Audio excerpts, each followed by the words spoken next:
I've helped people making $40,000, $100,000, and even more than $500,000 per year figure out exactly what to do with their money. And today, I'm breaking down exactly what to do to build wealth at any income level. From paying off debt to building multi-million-dollar real estate portfolios. This is the roadmap I wish everyone had. First, if you're earning less than $40,000 per year, cleaning up the mess should be your focus. Pretend that you want to build a rocket ship and go to outer space. The first step is not building the rocket, is not recruiting astronauts, none of that. It's building your launch pad. And the first thing you need to do before you can pour any concrete, clear out all the rocks, trees, and level the ground so you can actually pour that concrete. That's what we want to do with your finances. First, if your income is at $40,000 or less than that per year, I would really prioritize making a budget, paying off debt, and then looking for areas to see where you can earn extra income.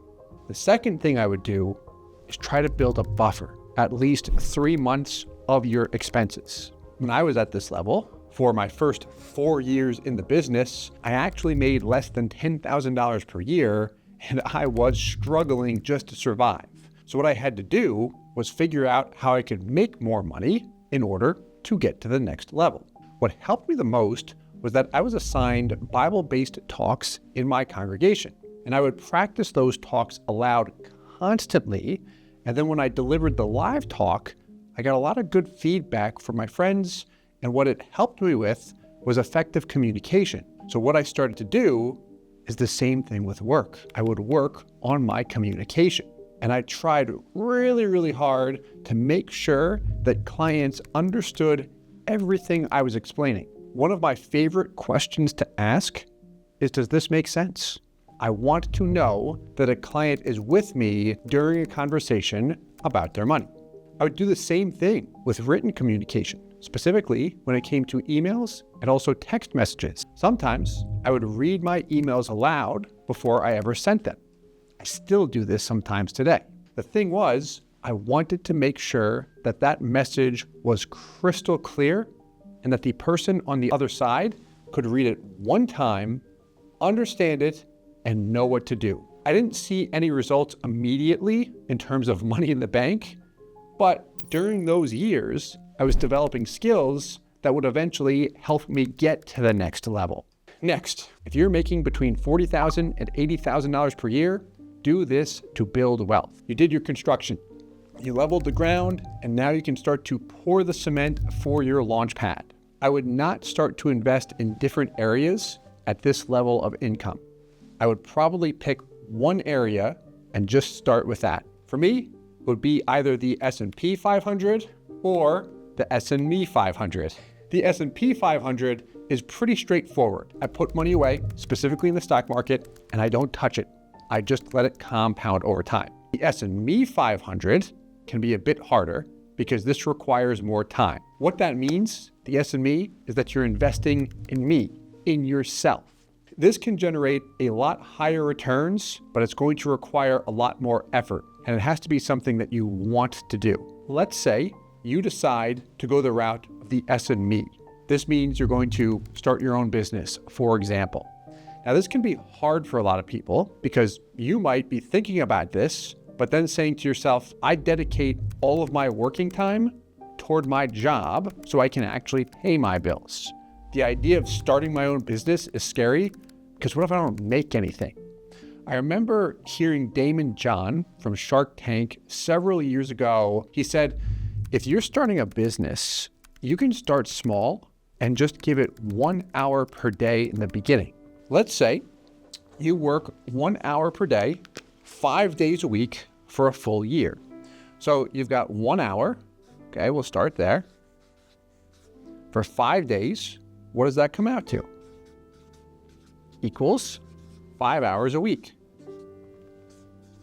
Okay. Over a month, how much is that? Well, over a month, you've got 4 weeks, which means you've got 20 hours you just dedicated toward your business. What about a year? Well, take that 20 hours, multiply it by 12, That gives you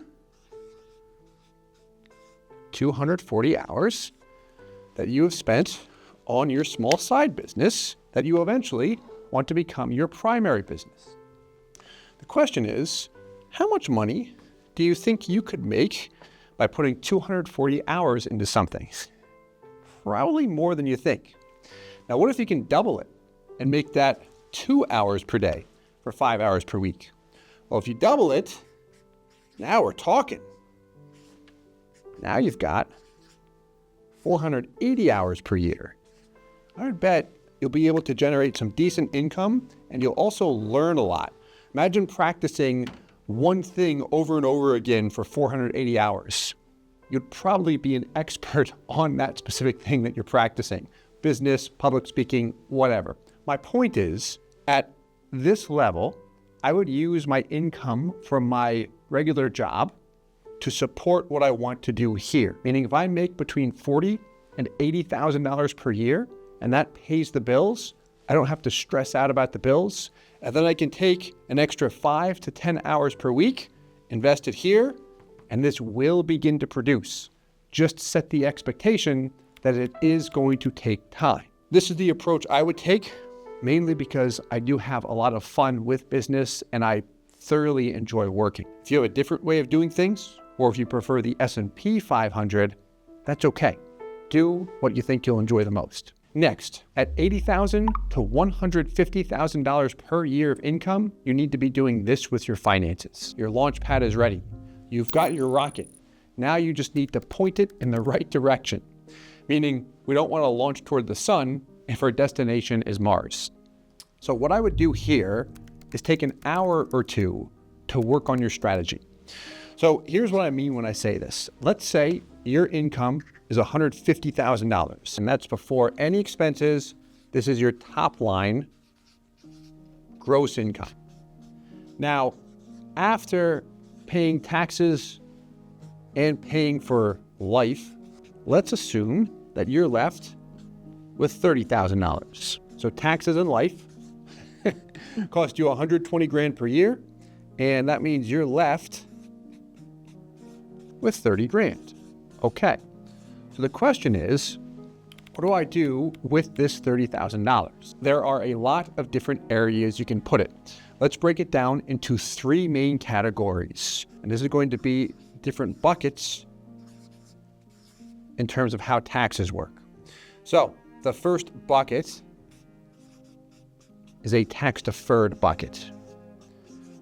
Tax-deferred bucket means that your money will grow and you're deferring the taxes to a later date. The most popular example of this is a 401k. Any money you contribute toward a 401k is typically tax deductible. The growth is tax deferred, meaning you are not paying any taxes on the gains while it is growing. You're deferring the tax you're going to pay until a later date when you eventually take that money. Next, you've got taxable assets. What's this? Well, anything that you'll have to pay taxes on either as it grows or if you take money out. Could be a money market where you do have to pay taxes every year as it grows, or maybe it's money in the stock market where when I eventually sell that stock, I'm going to have to pay taxes on any of the gains. And then lastly, I've got a tax-free bucket. So there's not too many tax-free assets out there, but some popular ones, I'll give you 2. One are Roth accounts. And then the second is cash value life insurance. And specifically, I would look at whole life here. I would not look at universal life insurance products or indexed universal life insurance products because I have not seen too much proof of performance when it comes to growing these accounts. Now, with that said, these are different areas that we can put our money.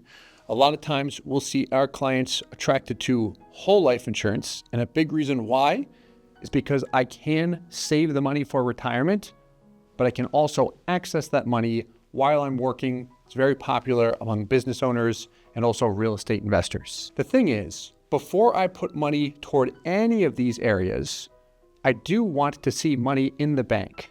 Preferably, I like to see 6 months of savings there. The reason why is because it allows me to put money into different areas without worrying about having enough money just sitting in the bank. Once you're in the $150,000 to $300,000 range, momentum starts to build fast, but only if you do this. So your rocket is in the sky. You're about to break into orbit. You're almost in space. Here's what most people do at this level. If they work at a company, meaning they don't own their own business, I usually see them contributing to their 401k. Some will max out their contributions. Others might just contribute the minimum amount needed in order to qualify for a company match that they're getting. Some clients we work with will take excess money and save it for real estate deals, whether they're looking at their own deals or syndication deals. And then others will invest it into their own business, assuming they own their own business. Now, when I was at this level, I decided to invest my money into personal development and specifically getting around the right people. There was an event during a weekend where I could learn from different business owners earning $1 million up to $30 million in annual revenue. So I invested money into going to that event during a weekend. I actually spent a little bit more money so I could take 2 key employees with me. And guess what happened? Our business more than tripled in revenue the next year. So regardless of where you decide to invest your money, I would just make it count. You can invest into the market or you can invest into yourself. Finally, once you're earning more than $300,000, you need to be doing this. You're in outer space. You're exploring new frontiers and boldly going where no man has gone before. When you're at this level, you can really build wealth quickly. The wealthiest people I know have accumulated their wealth really in 2 ways. The first is that they owned a business or real estate and they had some years where they absolutely crushed it and made tons of money. And during those very, very good years, they took that money that they made and saved it or invested it somewhere. The second way I've seen people build wealth at this level is if they've consistently saved money. I usually see that this type of person is extremely organized. They pay attention to details, they like to learn, and they rarely put all of their eggs in one basket. I'll give you a few examples, and these are all based on actual clients. In their early 40s, their net worth is right around $5 million, and that does not include their real estate. So $5 million in net worth. They're doing okay. They've actually got a goal to retire in their mid-40s. Now, they earn a little bit more than $500,000 per year. Some years it's more than that with their bonuses, but their average comes out to $550,000. Guess what they live on every year? So we'll call it life. $70,000 per year. Now they're very intentional about not spending more than that because after they pay taxes, they take everything else and save it. Another example is a friend of mine who just turned 60. I started working with him when he was in his mid-50s. His net worth, we actually just met, is right around $8 million. He's actually in the same industry as me, financial services. Now, his income is, guess what? About $650,000 per year. High income earner. Guess what he spends? At most, $120,000 per year or 10 grand per month.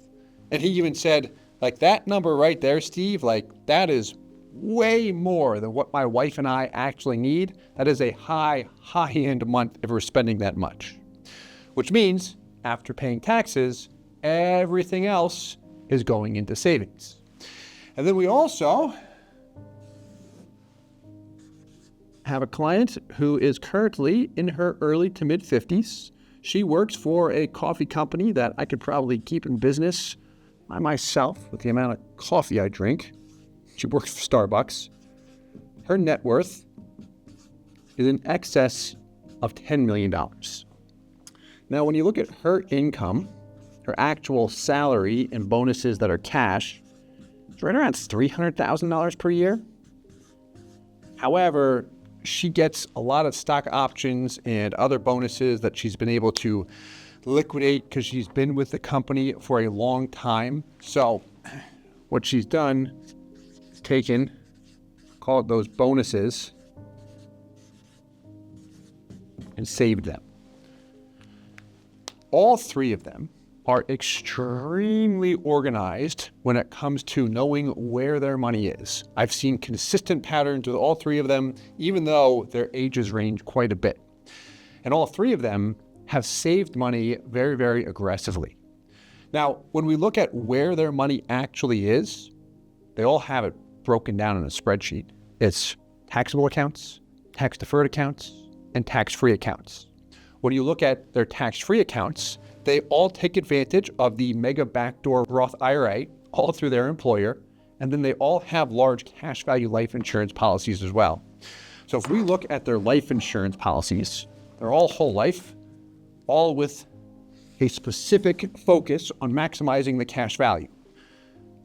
These guys fund $150,000 per year, and their plan was to do that for 5 years.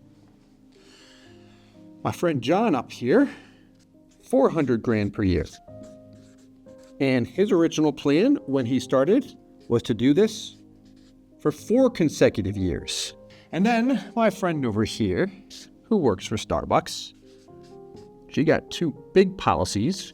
She split them between 2 companies and does $300,000 per year each for a total of $600,000. And the original plan was to do this for 5 years. She just hit the 5-year mark though, and she's still adding money. Because in her position, she's like, I still have a lot of cash. I really like how these policies are performing. I'd like to keep adding money at least another 5 years, which she can easily do no problem. The thing is, if you're earning this much money, your job is really to keep your money flexible, whether it's diversifying into different retirement accounts, the market, real estate, cash value life insurance, your business, or anything. Make sure that you're intentional about where you're putting your money and you know what's going on with it. All 3 of these individuals have a very, very tight grip on their money, and they have their finger on the pulse of it. They know what's going on, and they can answer questions that I ask about their situation. So I hope you enjoyed this video. If you found it helpful, I included another video here that I think you might like.